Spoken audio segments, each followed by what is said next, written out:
bursting onto the scene in 1991 with the global smash, the one and only, Chesney Hawkes remains a legendary pop icon. This March he hits the road for a UK tour visiting Barnsley and this place behind me, the Brudenell Social Club in Leeds. Before all that, I caught up with him to discuss life, music and time on the road.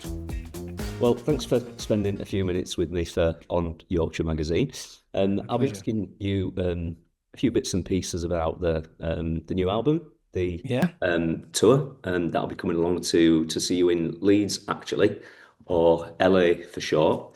And another LA, or the real LA, was the place that you were living for 10 years until recently. How was life for you out there as a musician and on a personal level as well?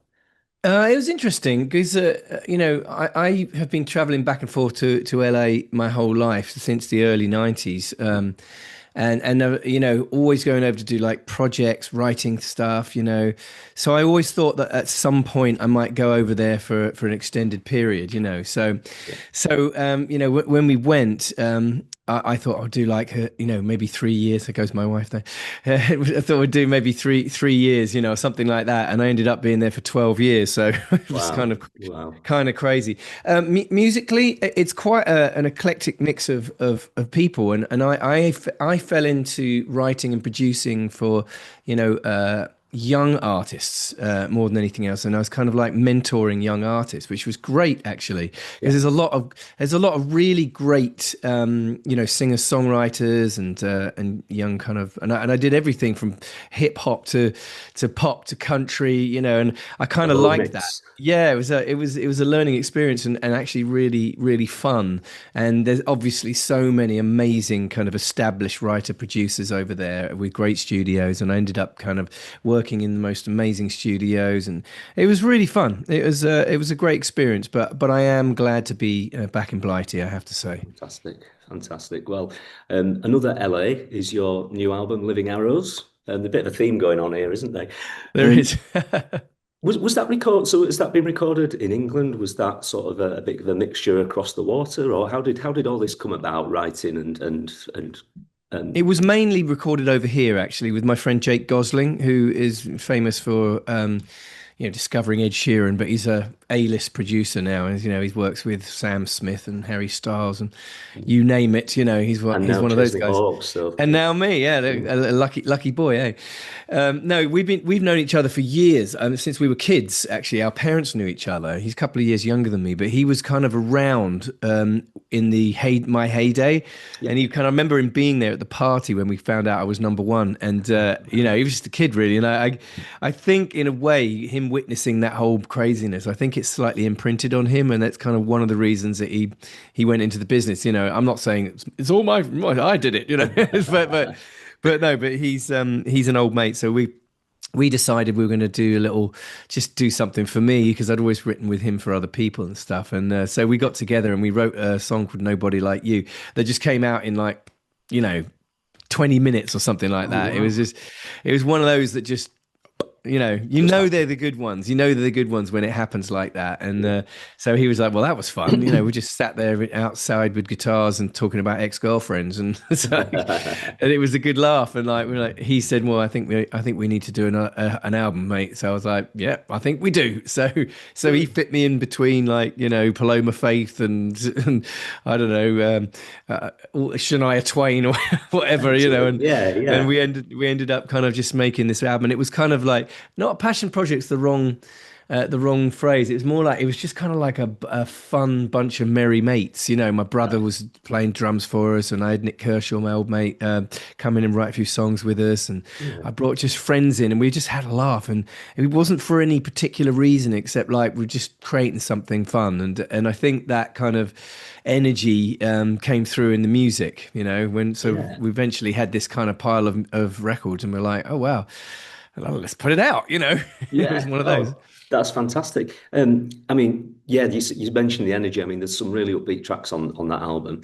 There's Get Hold of Yourself, which is one that I really like. Now, there's some profound lyrics in there, but the way that you're delivering it, it's got a bit of an uplifting feel. Is that kind of a reflection on you? Profound but upbeat? Yeah, I would say so.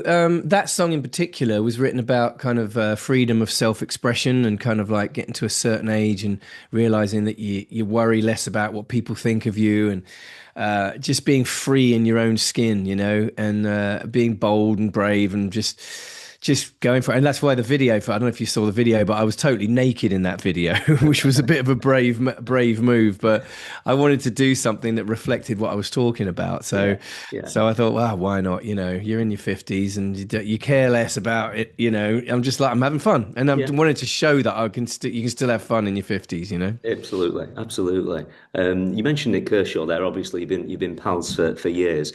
Yeah. Which tunes has he been involved in then on the album? So yeah, so Nick and I wrote a song called "The Ballad of Benny and Alice" together, and then there's a song called "Live Forever," which ended up being one of the singles, Yeah. and then a song called "13" that was Hmm. obviously a very kind of a deep personal song for me. That one, and the great thing about having somebody like Nick in my life, I've known him since I was 17, and 18, 17, 18. And he's always been kind of like an inspiration to me and a kind of mentor in a way, and is my longest running co-writer. And because of that, because we're mates, we're friends, I could go there with him, It's like I remember that session actually. I drove up to his house the night before and we shared a bottle of wine or whatever, and for some reason that story came out, and I hadn't really told anyone about this particular thing that happened to me apart from my wife, and there were tears, and it was like, oh, it was a moment, and then the next day we're driving in his car to the studio, and he's like, there's only one thing we're writing about here.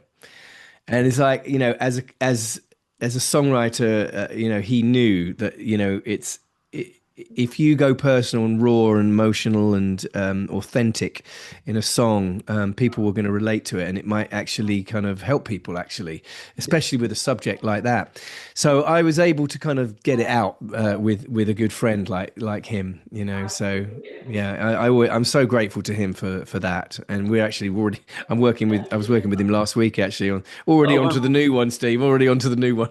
Brilliant, brilliant. No, I mean, Nik Kershaw was my first favorite pop star back in the Yeah, mid 80s when I was me a too. little kid. So, you know, Me I, too. I can relate to that, Steve. When Human Racing came out, I was 13, and it was just like yeah, yeah, unreal. I mean, what a talent. I mean, yeah, so when you know, I could sit and talk about Nick all day long. He's for me, he's like a national treasure, yeah, And I mean, the fact that I can call him a friend now after having that kind of fandom with him yeah. is amazing. Oh, brilliant, brilliant.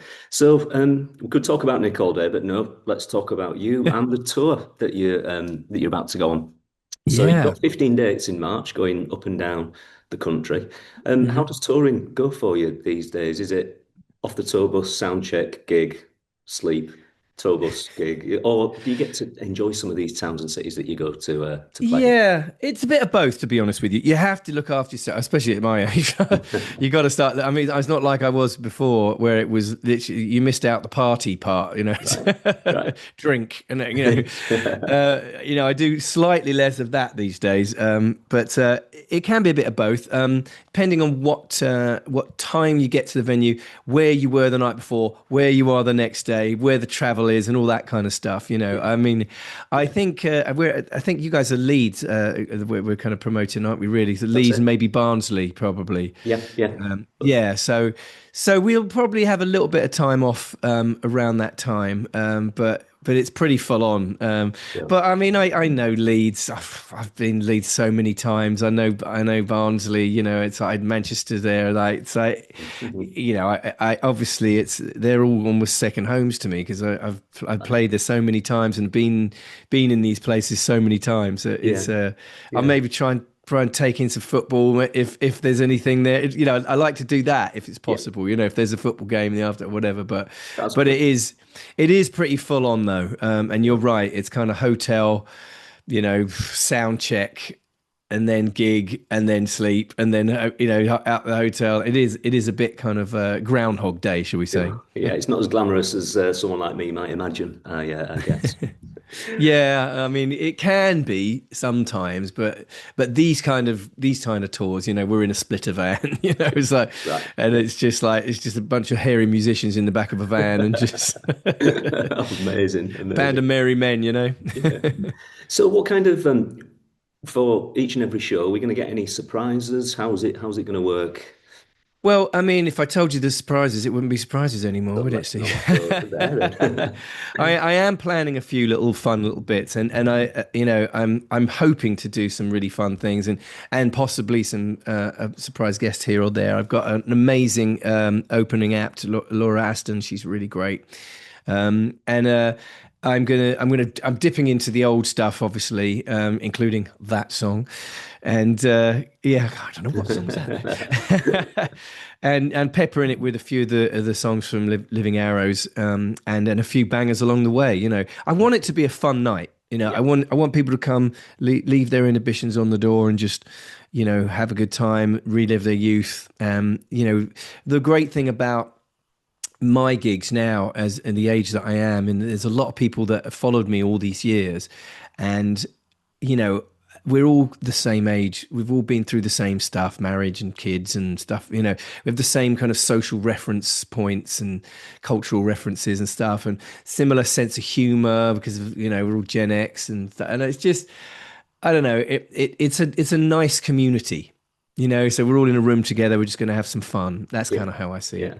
Good. Well, it sounds great, and I can't wait to come and see you in Leeds. So I'm Oh, sure that's great, going to man. be a fantastic night. Um, Yeah. Before I go, I haven't mentioned that song. Yeah. Now, the one Okay. and only is all about you. Whenever you hear it, it's Chesney Hawkes. But if you Yeah. could pick one person, dead or alive, to cover it and release it now, Oh. who would it be and why would you choose them? Oh wow, that's a good one. That's a good one. Um, I would say because my favorite young artist at the moment is a girl called Phoebe Bridgers. I don't know if you ever heard of her. I haven't, no. I'll check So her out. go check her out. There's an album called Punisher, and she does pick songs now and again to cover, and I just love her. It's a bit of an out there choice, but she's very she's like an independent artist. She's kind of a little bit almost country in a way sometimes, but definitely pop, alternative pop, I would say. And I just love her. She's amazing. That album is like probably my favorite album over the last 5 years. So Oh, wow. so I'm going to go with Phoebe, just because I want to hear. I'd love to hear her sing it. Brilliant, brilliant.